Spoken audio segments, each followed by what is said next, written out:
"Don't touch her like that, Rihan," barked Maria, snapping off her gloves with trembling fingers. "She's not a sack of cement." Rihan stepped back, hands raised, but his face flushed with shame. They had been working overtime on the demolition site since morning, flattening what remained of the old textile mill that had burned in the 80s and sat abandoned since. Now, under the weight of dust and broken metal, lay a dog, breathing, bleeding, barely conscious. She wasn't just any dog. She was huge, matted fur, pale with soot, and eyes that flickered open only to shut in a pained whimper.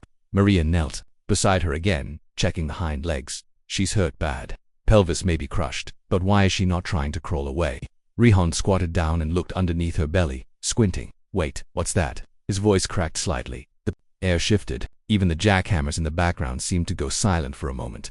Maria reached beneath the dog gently, feeling something that wasn't quite dirt. Her fingertips brushed over something warm, then something else, then movement. Her eyes widened. "Oh my God, there's something under her." They called over Zamir, the foreman, a broad-shouldered man who rarely showed emotion unless a project deadline was at risk.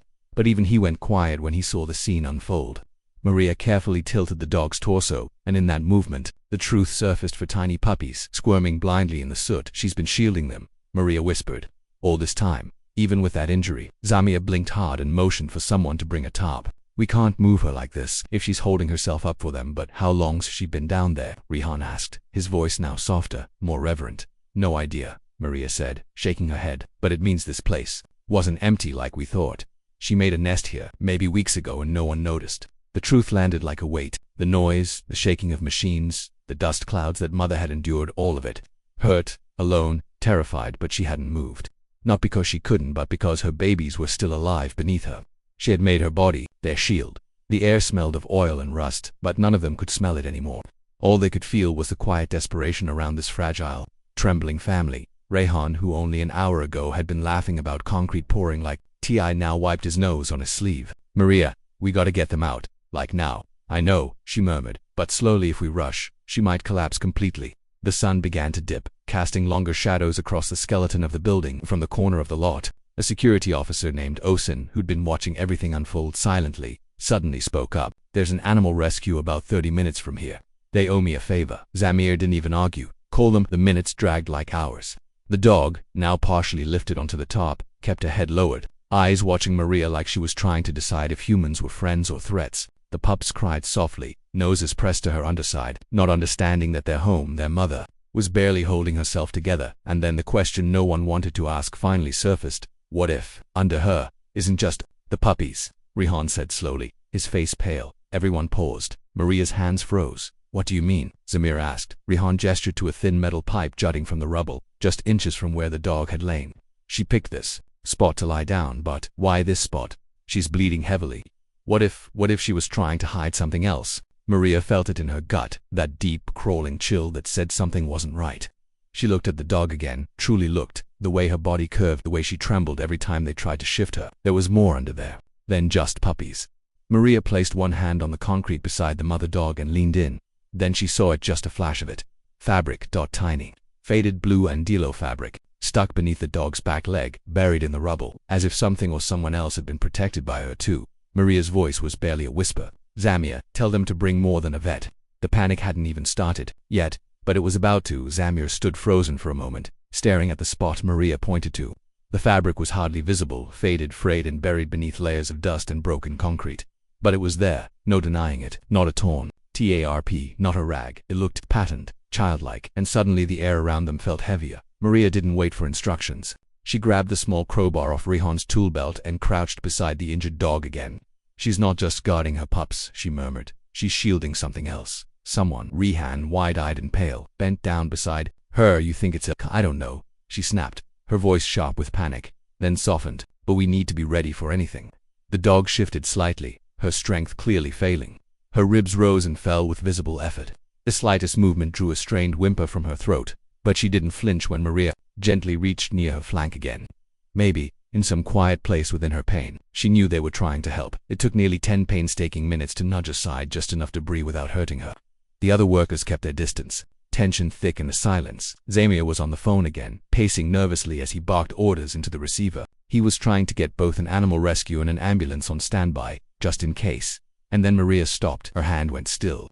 Her eyes widened, filling with something between awe and dread. She leaned forward and, Using 2 fingers, pulled gently at the piece of cloth. It gave way, revealing something beneath it that made her stomach flip, a tiny dirt-smeared shoe that she looked up. It's a child. No one moved for a second. Even the distant machines rumbled quieter, as if the world had paused to absorb those 3 impossible words, alive. Zamia's voice cracked across the silence. Maria shook her head, her voice trembling. I don't know yet. I can't reach them properly. The dog's whole body is, she's covered them with everything she has. Rehan moved closer, mouth slightly open. How the hell did a kid get in there? We checked this site. It was locked. It's been locked for years. Austin, the security guard, stepped forward. His face looked drained of all color. There's been rumors, squatters, homeless folks slipping in through the back drainage. I saw signs last month, food wrappers, but I didn't report it. Thought it was just animals. Zemia turned toward him, eyes burning. You didn't report it. I didn't think. Maria's voice cut through the rising panic. Now's not the time to blame anyone. Someone's under there, a child. And this dog she's been protecting them this entire time. That's what we need to focus on. The dog let out a weak growl as they tried to shift her weight again. It wasn't aggressive, it was desperate. She didn't want to move. She couldn't move. Not until she was sure whoever lay beneath her would survive. And then something no one expected happened. From beneath the wreckage, under the shelter of her massive body, came a sound. A small, breathy cough. Rehan heard it first and dropped to his knees. There's movement. There's Jesus. They're alive. Maria's heart leaped. She reached again, carefully easing away another slab of broken concrete. The dog whimpered, but didn't resist. Inch by inch, the opening widened until they saw it. A face, smeared in dirt. A child no older than 7. Eyes shut, lips dry and cracked, one hand curled beneath their chin. A girl, get water, Maria shouted. And blankets, anything soft. Zamia was already waving to a nearby worker to run to the truck. Osen was yelling into his phone. Rehan just sat frozen, staring at the child, unable to blink. She's breathing, Maria said weakly, but she's alive. The realization broke something inside them all, one by one. The workers, the same men who'd been tearing down walls hours earlier, now stood around the scene like statues, overcome by something they couldn't quite name. The idea that amidst all this ruin, in a forgotten corner of the city, a wounded animal had done what humans might not have. She had waited, she had protected, she had kept the heartbeat of a child alive. The rescue van skidded into view 10 minutes later, followed closely by a local ambulance. The paramedics, stunned by the scene, moved in with caution, lifting the child out first, then the pups. The mother dog, once she felt the child leave her protection, released a long, low whine, part grief, part relief, before her body went limp in Maria's arms. No, no, no. Maria's voice broke as she cradled the dog's head. She's breathing, one of the animal medics said quickly, checking vitals, barely, but she's still with us. The girl was whisked away in the ambulance. Maria followed the dog into the animal rescue van, not even looking back. As the engine started and the chaos faded into the distance, the demolition site stood strangely quiet again. The rubble still lay broken, but something inside the place had shifted. Later that night, Rehan sat on the edge of the now silent work trailer, staring at his boots. I spent all morning swinging a sledgehammer, he murmured to no one in particular. Never once thought something beautiful could survive in that mess. Zamia didn't reply. He just stood there, gazing at the pile of bricks, jaw clenched. A dog had made her body a wall between life and death, and what they'd found beneath her wasn't just a child, it was a second chance. None of them would forget her eyes clouded with pain, but full of purpose, and none of them would ever demolish anything the same way again. The hospital room was dimly lit, the kind of quiet space where even breathing felt too loud. Maria stood near the window, arms folded tightly across her chest, her eyes fixed on the ambulance bay below. The little girl was stable now, hooked to monitors and IVs, her body small and still beneath a thin blanket. No one had come to claim her. No parent, no guardian, no relative, just her and the dog who had nearly died keeping her alive. Downstairs in the rescue shelter's emergency wing, the dog, now called Nur by the vet staff, lay sedated, her vitals erratic but holding. Her pelvis was fractured, ribs cracked, one eye swollen shut from blunt trauma. And yet, through it all, she had refused to move, had starved and suffered and bled, just to keep her fragile world intact. That kind of love didn't come from training or instinct. That kind of love was chosen, forged in fire and pain and whatever remained of the human world she had once known. Rehan entered the hospital room quietly, carrying 2 coffees. He handed one to Maria without a word. She didn't drink it, just wrapped her hands around it for warmth. Any update? He asked, eyes flicking to the girl in the bed. They say she'll wake up, dehydrated, malnourished, but barring infection, she'll be okay. Maria's voice was low, brittle at the edges. They think she's been down there at least 3 days. Rehan sat down in the plastic chair beside the bed, his hands heavy on his knees. 3 days in that wreckage, with that dog holding up the ceiling, makes no sense. Maria finally looked at him. No, it doesn't. But maybe it's not supposed to. Maybe some things aren't logical. The girl stirred then, a faint twitch of her fingers, a flutter in her eyelids. Maria froze. Rayhan leaned forward, heart in his throat. Slowly, the girl's eyes blinked open, unfocused and glassy. She looked around, dazed, then winced and turned her face toward the window. Her lips moved, barely a whisper. Maria stepped closer. "What is it, sweetheart?" The girl's voice cracked like dry leaves. "No." Maria knelt beside the bed, brushing a strand of hair off the child's face. "She's safe. She's being taken care of." Tears welled in the girl's eyes, spilling silently. "She didn't leave me," she whispered. "No, she didn't," Maria said. "She stayed. She protected you. She came back," the girl added, her voice growing stronger now. "The fire had scared her. She ran, but then she came back." That was the first twist no one had expected. There had been a fire. Maria leaned in. "What fire?"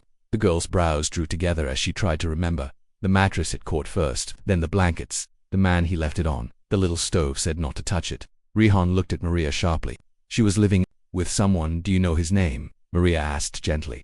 The girl hesitated, as if afraid of saying it out loud. "He said to call him Uncle Samir." Maria's blood turned cold. The name rang familiar, not from her personal life, but from a small news report she'd skimmed over months ago. A missing persons bulletin had mentioned a man named Samir who'd once worked security at several warehouses, known for taking odd jobs and disappearing. He had been questioned before for possible endangerment, but nothing had stuck. Maria squeezed the girl's hand. "You're safe now. Okay, I promise." But even as she said it, something gnawed at her gut. If the man had left the child alone with a stove and vanished, it wasn't just neglect, it was abandonment. Worse, he had locked her inside that building and disappeared. And if Noor hadn't come back, that little girl would have died there, quietly, without anyone knowing she had even existed. Back at the shelter, Noor was finally regaining consciousness. The staff were surprised she had survived the night. Her injuries were extensive. They feared internal bleeding, and her x-rays showed multiple old scars that hinted at a long, painful past. When Maria arrived at the shelter later that day, Noor lifted her head slightly when she entered. Her ears twitched, and her tail thumped. Once, feebly, Maria approached slowly and crouched beside her, placing a trembling hand on her neck. "I saw her," Maria whispered. "She asked for you." Noor let out a low, aching sound, not quite a whimper, not quite a growl. Just the sound of something that had waited too long to be understood. The staff told Maria they'd never seen a dog endure so much for so long. She'd likely been abused, neglected, used as a guard animal, and then discarded. The burn marks around her flanks, the old pellet lodged near her hind leg. Someone had hurt her badly in the past, and yet she had returned to a burning building, for a child that wasn't even hers by blood. That night, Maria sat outside the shelter with Rayhan again. The stars were faint, the city lights too loud, but the silence between them was comforting now. "You ever wonder," Rayhan said, "why she did it? I mean, after everything she'd been through?" Maria didn't answer right away. Then she exhaled, slowly, because she knew what it meant to be left behind, and she wasn't going to let that little girl feel it. There it was, the second twist. Noor wasn't just some abandoned stray. She was a survivor who had once been broken, thrown away, and still chose to protect someone more vulnerable than herself. In the following days, the authorities launched an investigation. The man who had claimed to be the child's uncle was found in a bus terminal, drunk and incoherent. He confessed nothing, but the medical records, burn patterns, and the child's testimony would be enough to open a case. The workers returned to the demolition site to finish the job, but something had shifted in them. They worked slower, more carefully. They joked less. That patch of rubble where Noor had lain became a sort of quiet landmark, a place they avoided without knowing why. And every evening, when Maria visited the shelter and stroked Noor's scarred fur, she felt something in herself begin to heal, too. Sometimes, the world left you in pieces, but sometimes, someone who had been broken even worse came along and stood over you, teeth bared to the dark, refusing to move until you could stand again. And when you finally did, they didn't ask for thanks. They just watched you walk forward, knowing they'd done what no one else had. The sky had turned a tired gray by the time the shelter's doors closed for the evening, casting long shadows across the quiet intake hallway. Noor lay in her recovery kennel, wrapped in soft blankets that still couldn't quite disguise her bandaged frame. Her breathing had stabilized, but every rise and fall of her chest was still a fragile victory. Maria sat just outside her enclosure, back against the wall, legs folded to one side. She hadn't gone home in 2 days. Not really. Just a few hours of restless sleep, haunted by flashes of a little girl lying beneath rubble, and a dog broken in every way that mattered, it still unwilling to give up. Across town, in the children's ward, the girl Meher was slowly rediscovering the world beyond fear. She spoke more now, in quiet bursts, sometimes just a few sentences. The nurses had learned that she liked stories about birds and hated the sound of sirens, that she couldn't fall asleep unless the overhead lights were off entirely, and that she asked for Noor every single morning, her eyes searching the doorway for a shadow with paws. She never called her a pet, never claimed ownership. Nor wasn't her dog, nor was her guardian, her family, the only one who'd stayed. But that afternoon brought something Maria hadn't expected. A call from a woman named Farzana who claimed to know who Meher really was. Maria sat stiffly in the social worker's office as the woman arrived, older, with deep worry lines around her mouth and eyes too tired for her age. She held a folder in her hands, but it was clear she wasn't there just for documents. "She's my niece," Farzana said, settling into the chair across from Maria. "Her mother, my sister, died 2 years ago in a bus accident. No father. In the picture I searched everywhere for Meher, but by then, she was already gone." Maria leaned forward. "Gone. She was taken," Farzana said softly. "A man named Samir, he used to help at a charity clinic. We thought he was harmless. He offered to watch Meher while we handled some paperwork. That was the last time anyone saw her." The folder opened slowly between them. Inside were school photos, a birth certificate, and several reports filed with local police. None had led to anything. Meher had vanished into a system too broken to notice one more missing child. The assumption was always the same. The city eats its forgotten. "She was 5, Farzana whispered. "Now she's 7. I've missed 2 birthdays, 2 entire years." Maria sat back, stunned. Part of her wanted to be angry, to demand why Farzana hadn't pushed harder, why she hadn't filed more reports or contacted the media. But when she looked into the woman's eyes, she saw the same exhaustion that had settled in her own bones. Life had worn this woman down, chipped her edges the same way. "She barely speaks," Maria said after a moment, "but she remembers the fire. She remembers being locked in." Farzana nodded slowly. "Samir was always odd, always too quiet. But we didn't think he was dangerous. I never imagined he'd take her." A new, deeper sadness seeped into the room, because now it wasn't just the story of a brave dog and a lucky rescue. Now, it was a story of systemic failure, of a child slipped through the cracks, of a predator who had walked free for years while a little girl lived in silence and fear. That night, Maria returned to the shelter with a strange heaviness in her chest. She crouched by Nura's kennel and gently stroked the dog's side. Her fur had started growing back in patches, and her appetite had improved. The staff had called it a miracle, but Maria knew better. Nora wasn't healing because of medicine. She was healing because Meher was alive. Because the child she had chosen to protect hadn't been swallowed by the city. And because someone at last had started listening. "We found her aunt," Maria whispered, unsure if Nora could really understand. "She has someone now, blood family." Nora blinked slowly as if to say she understood, or maybe she didn't. Maybe she just trusted Maria enough to lie still and let her speak, but I don't know if that's enough. Maria continued. "She doesn't ask for anyone else. Only you." There was no clear answer. Not that night, not the next morning, when the news broke that Samir had died in custody from a suspected overdose. No trial, no confrontation, just a final, cowardly exit that left more questions than answers. Some might have called it justice. Maria didn't feel anything close to relief. The twist, it seemed, wasn't in the courtroom. It was in the recovery, and the most painful part of all was yet to come. A week later, Meher was well enough to visit Noor. The shelter arranged a quiet room, away from barking dogs and unfamiliar faces. Maria stood in the corner as Meher stepped inside. Her tiny hand, clutched in Farzana's. Noor lifted her head slowly. Groggy from sedatives but alert enough to recognize the scent before her, Meher didn't run. She didn't cry. She simply knelt on the floor, leaned in, and whispered something no one else could hear. Noor reached forward, rested her head on the girl's knee, and let out a breath so long and soft it made Maria blink back tears. They stayed like that for several minutes. No cameras, no speeches, just the survivors anchoring each other in a world that had tried to forget them both. And then came the hardest moment. Farzana cleared her throat. "Meher, sweetheart, it's time to go." Meher didn't move. "Nur can't come with us yet," Maria said gently. "She's still healing. She needs more time."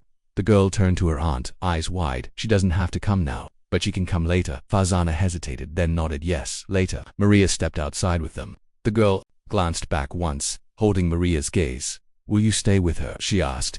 "I will," Maria promised, because some bonds couldn't be broken by blood, or time, or even fate. Some bonds were forged in silence and rubble, under the weight of impossible love, and those lasted forever.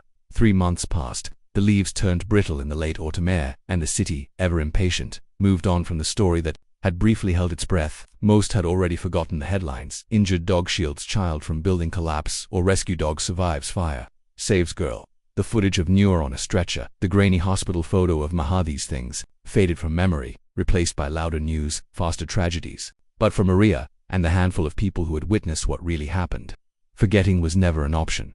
Noor recovered slowly, her pelvis mended, though she walked with a slight limp now, an uneven gait that made her look both noble and tired. She'd gained weight.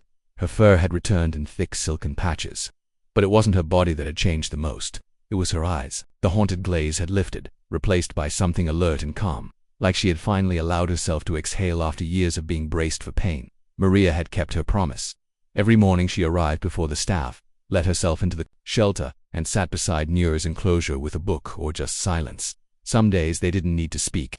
Other days Maria would read aloud or hum softly, and Noor would rest her head against the bars, eyes closing in trust. In time, Doug began to recognize the rhythms of morning and night, of meals and care, of a life no longer defined by running or hiding. And with every small healing, Maria found herself healing too, though she hadn't known she needed to. Meher visited on weekends now, always with Farzana, who had since enrolled her in school and started therapy. The girl had begun laughing, again, but always softly, as if unsure the sound was allowed. She carried a small toy everywhere she went, an old stuffed bird Noor had once guarded during recovery. It smelled of antiseptic and dog fur, but to Meher it was safety in cotton form. On a chilly morning in early December, Maria received a letter. It was from the shelter's administrative board. They had reviewed Noor's case, her recovery, and her bond with both Meher and Maria. The decision was unanimous. Noor was ready for adoption.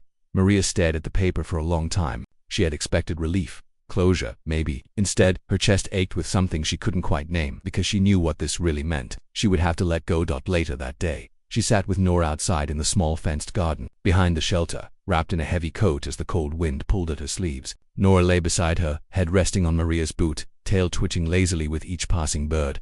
"You're ready, aren't you?" Maria said, not expecting an answer. "You've done your part, more than anyone ever asked of you. Now you get to be safe." Noor didn't move, but her eyes flicked up, holding Maria's gaze for a moment that felt impossibly long. That weekend, Meher arrived holding a small leash. It was pale blue, her favorite color. She had asked to be the one to clip it to Noor's collar. "I want her to know," Meher whispered as she knelt, "that this time, she gets to leave with someone she chose." Maria watched in silence, a lump rising in her throat. The girl fastened the clip gently, then stood. Noor didn't resist. She rose to her feet, walked beside Meher toward the gate, then paused halfway through and looked back. Maria stood frozen, one hand on the railing. "Thank you," she whispered. Noor blinked once. Then she turned and walked forward. It wasn't dramatic. There were no violins, no applause, just the sound of shoes on gravel and a quiet sigh in the wind.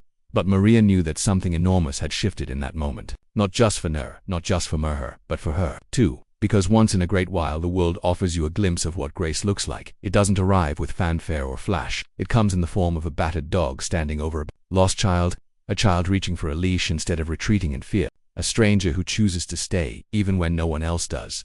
Weeks later, Maria would visit their new home, a modest apartment with too few windows but lots of light. Meher greeted her at the door, her hair uncombed, cheeks flushed from excitement. Noor lay on a rug nearby, her tail thudding against the floor the moment she saw Maria. "She sleeps beside my bed now," Meher said proudly, "even when I don't ask her to." "She always will," Maria replied, kneeling to stroke the dog's head.